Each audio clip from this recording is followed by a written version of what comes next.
Hello মারিনার্স, এই ভিডিওতে আজকে আমরা specifically Armando Sadiku playing style আর ওর পারফরমেন্স নিয়ে কথা বলবো।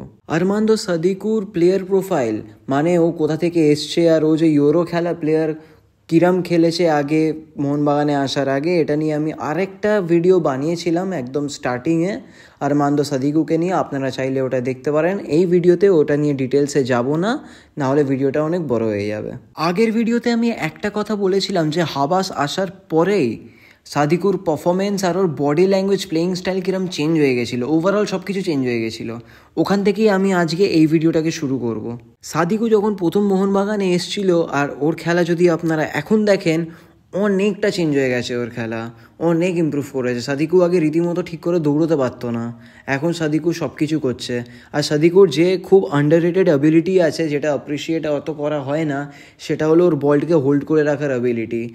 আগে সাদিকু একদম বল হোল্ড করতে পারতো না যখন এসছিল, আমরা খালি বল লস করতাম, পজিশন লস করতাম আর বল আমরা অপোনেন্টের পায়ে দিয়ে দিতাম একমাত্র সাদিকুর জন্য। এখন উল্টো হয়ে গেছে, সাদিকু এত ভালো করে বলটাকে হোল্ড করে রাখতে পারছে যে আমরা এখন পজিশন লস করছি না শুধু সাদিকুর জন্য।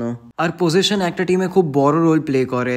পজিশন যদি কোনো টিমের বেশি থাকে, সে এমনিতেই ম্যাচ ডমিনেট করবে গ্রাউন্ডে। আর এরপরে আমরা আরমান্দো সাদিকুর সবথেকে বড় স্কিল আর অ্যাবিলিটির কথা বলবো, যেটার জন্য স্পেশালি আমার এই ভিডিওটা বানানো আর যেটার জন্য সাদিকু রেস্ট অফ দ্য ফরেনার্সের থেকে স্ট্যান্ড আউট করছে, শুধু মোহনবাগানের না, গোটা আইএসএলের। আর সেটা হলো Armando Sadiqur goal scoring skills from very very selective areas. Sadiqur এমন একটা অদ্ভুত স্কিল আছে যে ও কিছু কিছু এরিয়া থেকে, মাঠের কিছু কিছু জায়গা থেকে দুর্দান্ত দুর্দান্ত গোল স্কোর করে দেয়, যেগুলো ভাবা যায় না। আর যেগুলো নর্মালি লোকেরা গোল স্কোর করে সেগুলো কিন্তু গোল করতে পারে না। ও এমন এমন মিস করে মানে ভাবার বাইরে, আমরা মাথায় হাত দিয়ে ভাবি যে এরমও মিস করতে পারে, কিন্তু ও আবার এমন এমন গোলও করে দেয় যেটা আমরা ভাবতেও পারি না যে এখান থেকেও গোল হতে পারে, কিন্তু সেটা সাদিকু করে। এরমই সাদিকু এমন একটা গোল করেছিল যেটা হলো সাদিকুর এই ক্লাবে এখনো পর্যন্ত সবথেকে বড় কন্ট্রিবিউশন।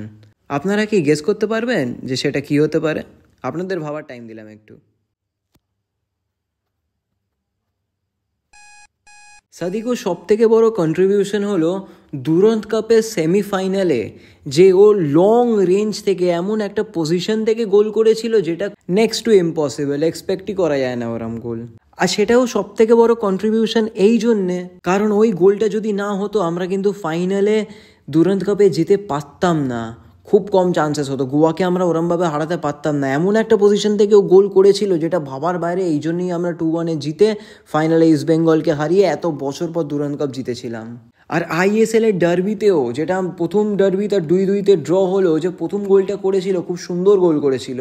আর তারপরে আইএসএল এর 13 ফেব্রুয়ারির ম্যাচ, যেটা আমাদের অ্যাওয়ে ম্যাচ ছিল কেরালার এগেনস্টে, ওতে যে দুটো গোল করলো, অস্বাভাবিক গোল। ওরাম গোল ভাবা যায় না, এত সুন্দর সুন্দর গোল, এত সুন্দর প্লেসমেন্ট, এত সুন্দর শট। আপনাকে যেরম বলেছিলাম না, ওই স্পেসিফিক কিছু এরিয়া আছে, ওখান থেকে সাদিকু যেরম গোল করতে পারে ওটা অন্য কোনো প্লেয়ার করতে পারে না ওরমভাবে অত ইজিলি। ও একটা এমন টাইপের অ্যাঙ্গেল বানিয়ে গোল করে যেটা নর্মালি কোনো প্লেয়ার করে না, ও খুব রেয়ার একটা ট্যালেন্ট এটা। আর আরেকটা ওর প্লাস পয়েন্ট হলো যে লং রেঞ্জের শটগুলো মারে, এত দূর থেকে যে লং রেঞ্জ শট মারে ওগুলো ও এত সুন্দর মানে যে গোল হয়ে যায়। কেরালার সাথেও ঠিক তাই হলো, এত সুন্দর লং রেঞ্জ। আর দুরন্ত কাপে আমাদের যেটা জিতিয়েছিল ওটাও ঠিক তাই হলো। ও লং রেঞ্জের খুব ভালোভাবে মারতে পারে। আপনারা দেখবেন যদিও লং রেঞ্জারে শট মারে গোলও না হয়, ও কিন্তু অন টার্গেট খুব ভালোভাবে শট মারে অনেক দূর থেকে, এটা কিন্তু ওর খুব একটা মেজর কোয়ালিটি। তো এরম এই ইউনিক কোয়ালিটির জন্যই কিন্তু সাদিকু গোলগুলো পায়। ও একদম হার্ডেস্ট থেকে হার্ডেস্ট গোলগুলো পেয়ে যায়, আর সব থেকে ইজিয়েস্ট গোলগুলো সাদিকু আবার মিসও করে দেয়।